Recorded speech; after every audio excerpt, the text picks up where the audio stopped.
I'm Jeff Anderson. Today, a very courageous survivor, identified as JA140 Doe, filed this lawsuit in New York. And in this lawsuit, this courageous survivor names two very powerful and prominent offenders.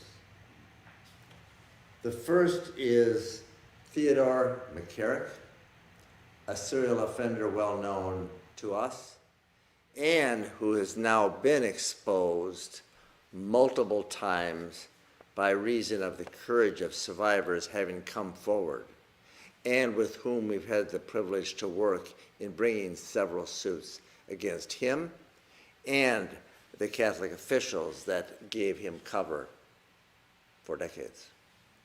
The second prominent offender, never before named and or exposed before this courageous survivor filed this case this morning, is Father Michael Barrett.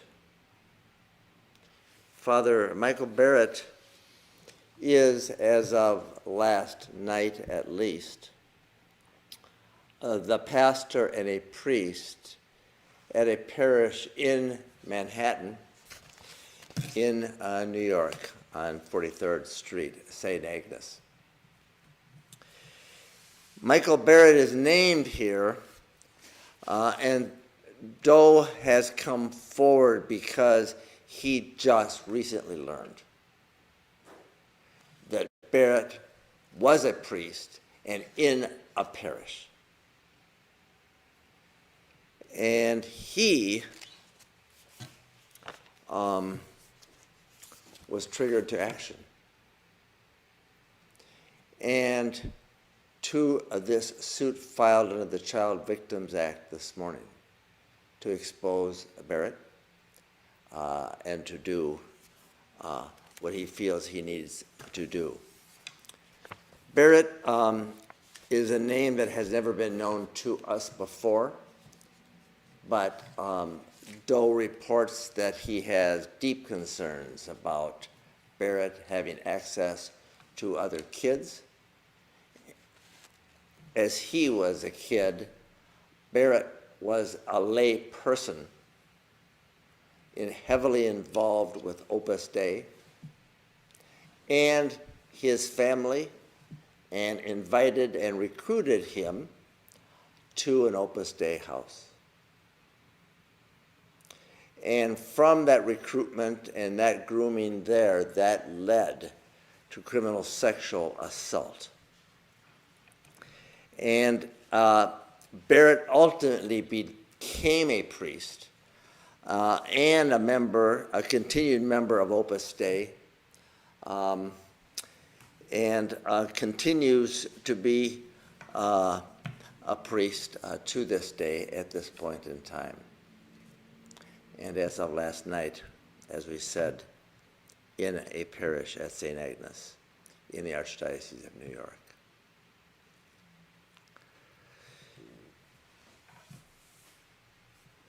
Doe is raised and has always been a devout Catholic, and his whole family has been deeply embedded in that faith. The abuse by Barrett was when he was a youth, beginning the age of 12 and continuing for 3 to 4 years, and severe abuse, because all abuse is severe.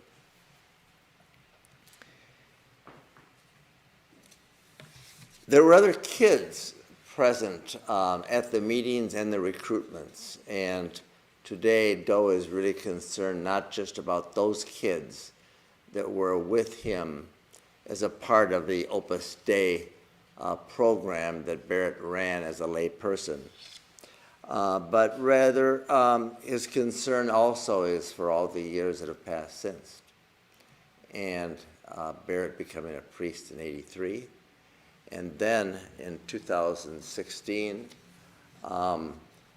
the Opus Dei program was taken over and asked to be headed by Dolan, Archbishop Dolan, in 2016. Formerly, Barrett had been Opus Dei under the tutelage and the theological advisor to Archbishop Gomez in Los Angeles for several years, in Houston before that.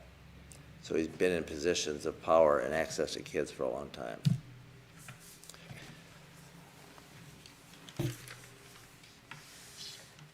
All of these, both of these offenders and what they did to Doe has now been reported by him and us to all the law enforcement agencies. And there are 6 of them. And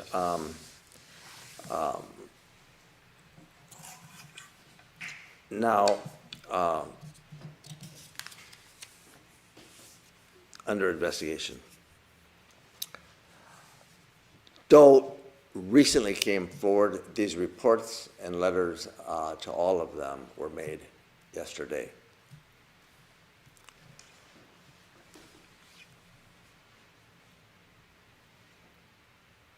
J.A. Doe 140 sincerely wanted to have his voice heard and this truth known.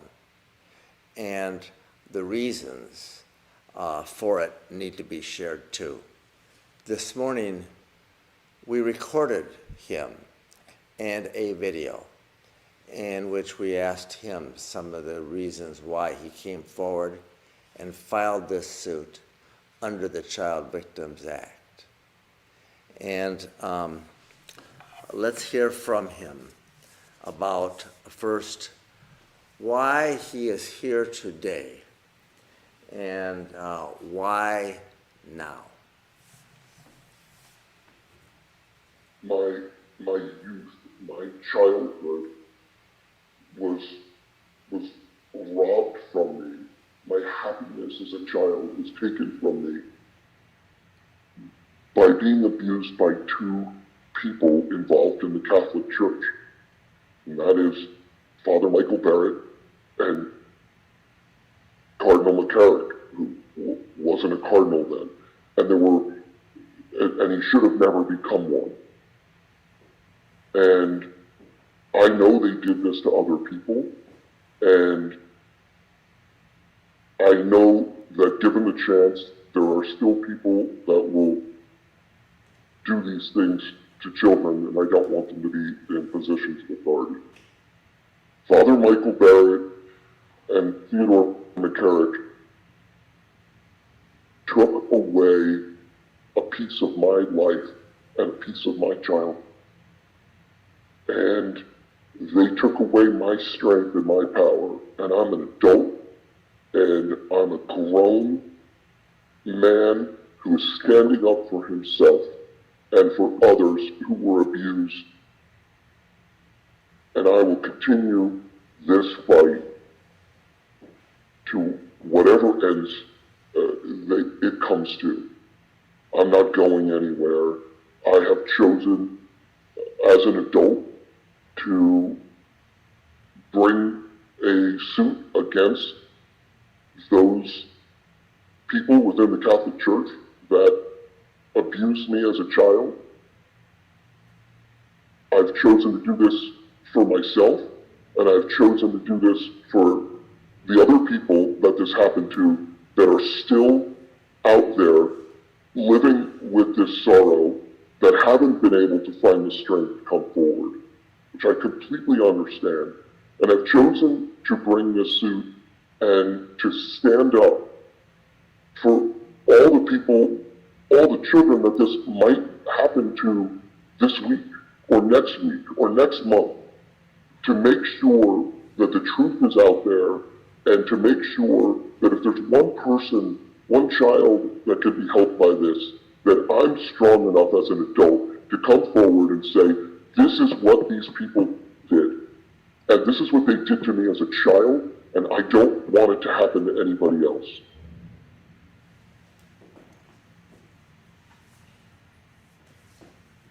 We also asked him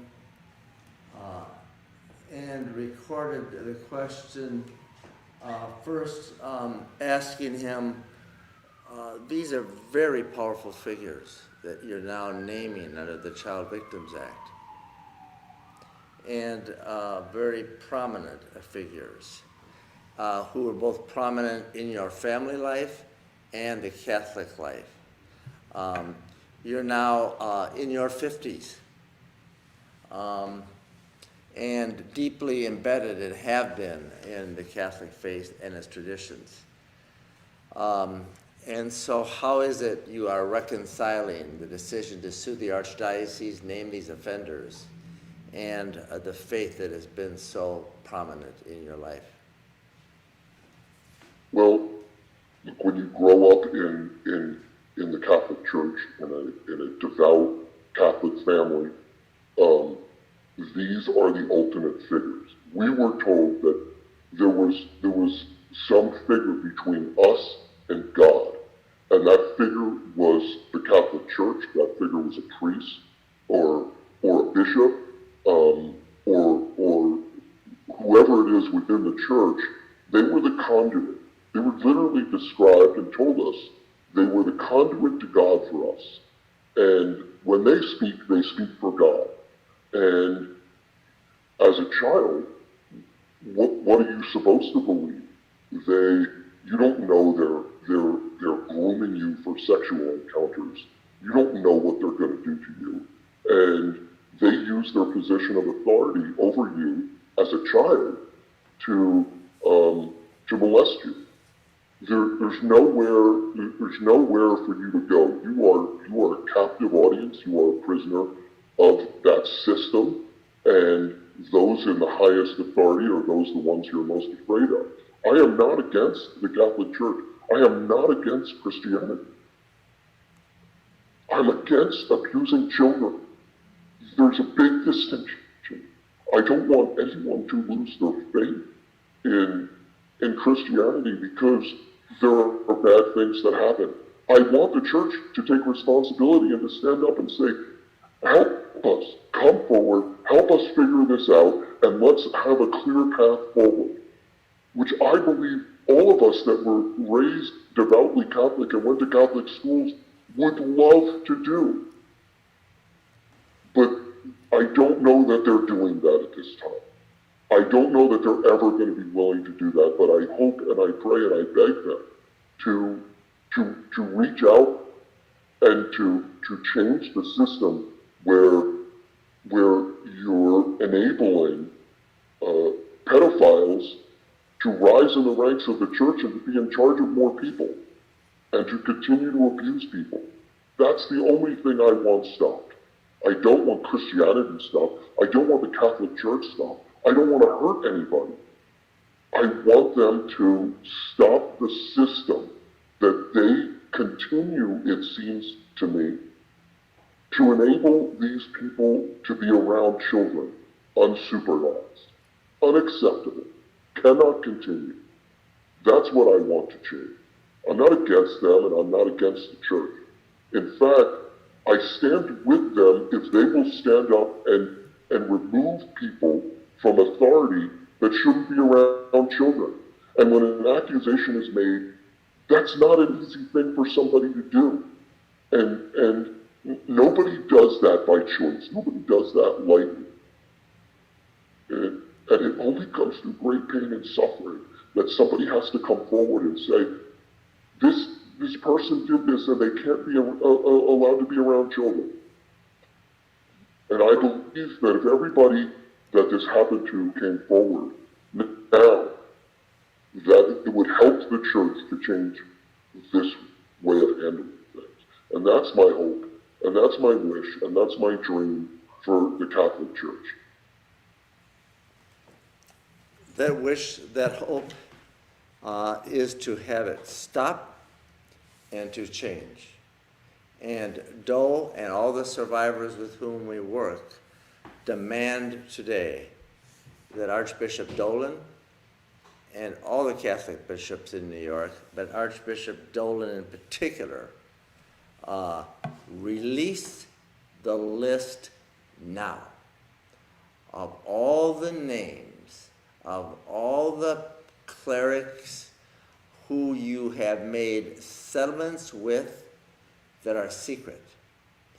Release now, and Doe's demand is that you also release the names of all the offenders that have been reported to you, dead or alive.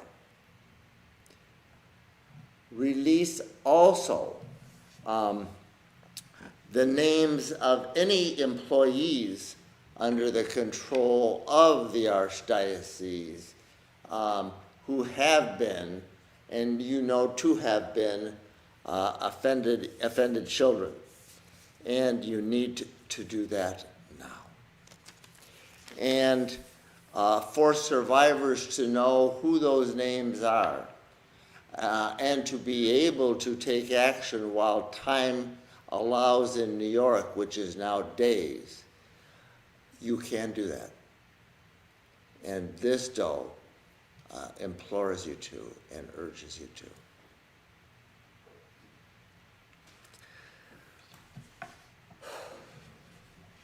That window of opportunity closes on August 13th. We asked Doe how he feels about coming forward and what he wants.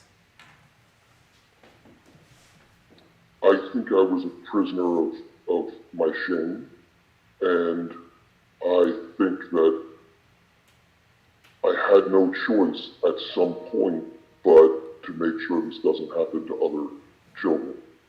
And I don't want to have lived my life and have my life end without coming forward and putting the truth on the table, however ugly it is, and however much it hurts, and however much shame is involved. I don't want my life to end without having brought this to light and told the truth about it, and make sure those people and others like them remain in a position of authority around children. I couldn't live with that anymore.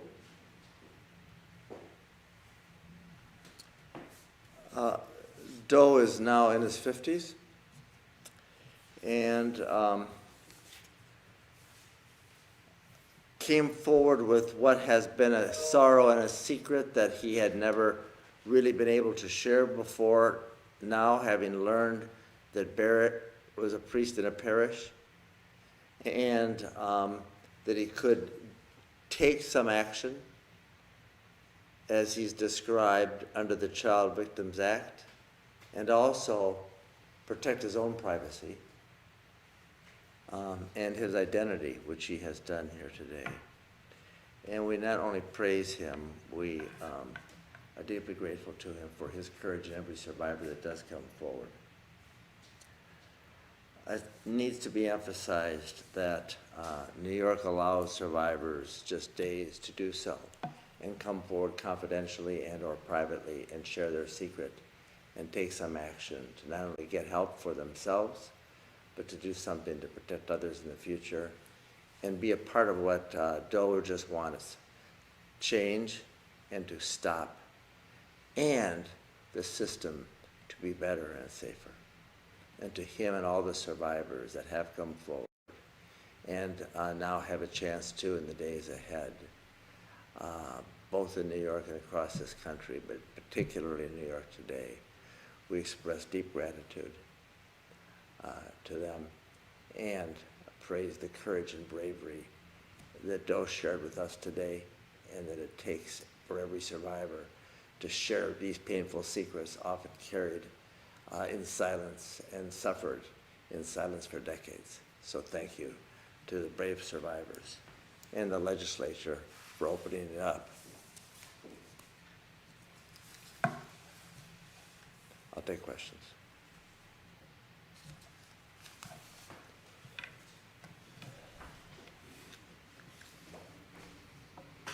His story. So now we're going to get to the Q&A portion of the press conference. If you do have any questions you would like to ask, you can submit them in the chat box and we will We do have some questions. So the first question, Jeff, is can you clarify who are the defendants named in this lawsuit? Yeah, the defendants named in this lawsuit are now Father Michael Barrett, the priest at St. Agnes, and who was a lay Opus Dei member in the 70s when he sexually assaulted and committed criminal sexual conduct upon Doe.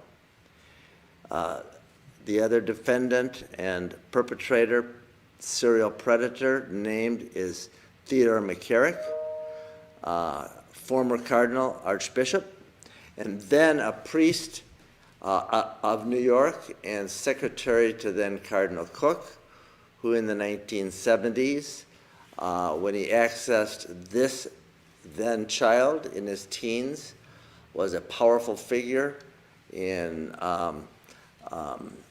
his family as well as other priests. And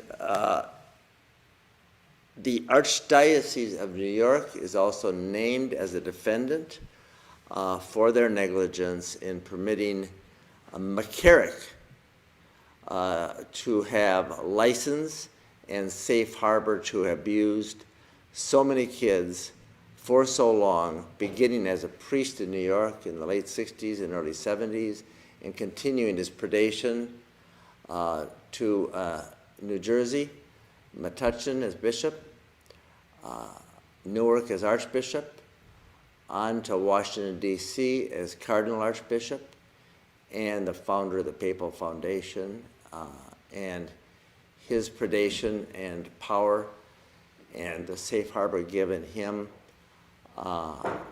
for so long has been known and exposed already. So all three of them are named as defendants.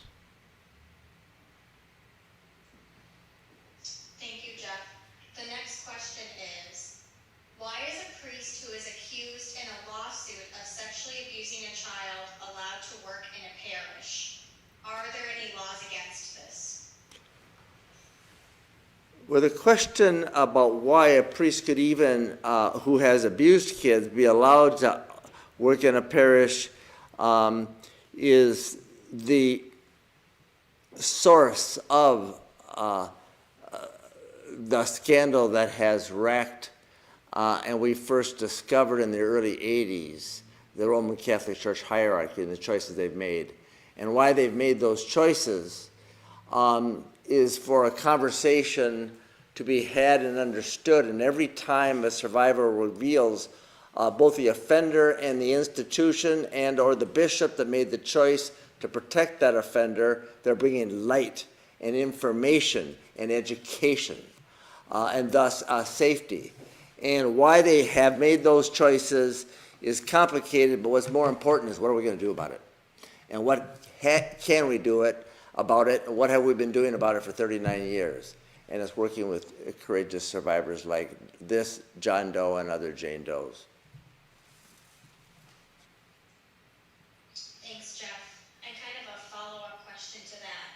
What is the standard practice for a parish to take once they discover one of their priests is accused of child sexual abuse? Are they required to inform parishioners or the public?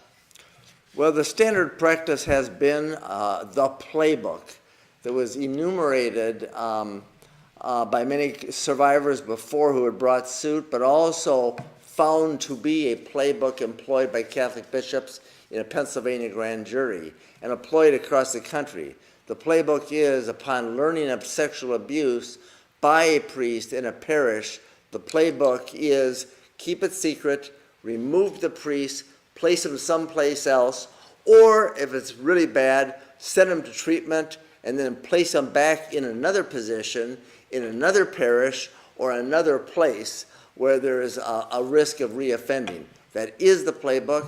That is the one that has been employed by the Catholic bishops in America for decades, and now the system and the practice that has been employed by them, past and present, that this survivors and so many others are now given a chance to clean up.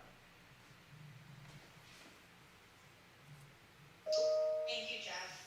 Our next question is, Why did this plaintiff remain a doe even though he wanted to come forward and share his words publicly? This survivor remains a doe and stood with us today because he wants other survivors who have been abused to know that their privacy and their identity can be protected. And the legal system that we use in the civil justice system in New York is designed to protect them against further harm. And we as lawyers work every day to protect them from further harm, and we do and we can. And their privacy is one of those things they can protect. And the law allows us to protect that privacy, and thus encourages survivors to come forward and expose offenders and institutions that chose to protect them. And it's for that reason that he used the doe, and that's for that reason that 90%, if not more than that, of the survivors we work with are given that choice, are given that power, are given that opportunity as does, Jane and John Does, to get accountability, to expose the perils and the offenders, and not be harmed further through the process, which is what helps kids. Thank you, Jeff. And we have one last question, it looks like. How did the survivor come to know McCarrick, and what was the nature of the abuse? This survivor came to know McCarrick because he's from a family that is very deeply embedded in the Roman Catholic Church hierarchy in New York.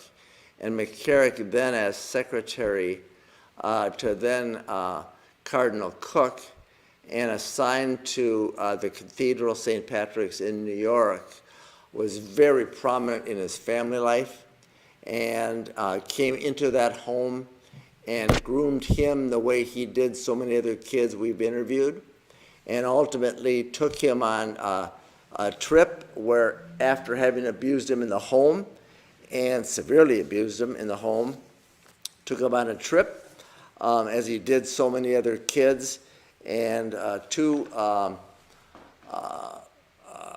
other places, and actually the abuse occurred in the home, in a limo, and not unlike so many others that we have interviewed that McCarrick had access to, using his incredible power and prominence, both with this kid's family and with so many others.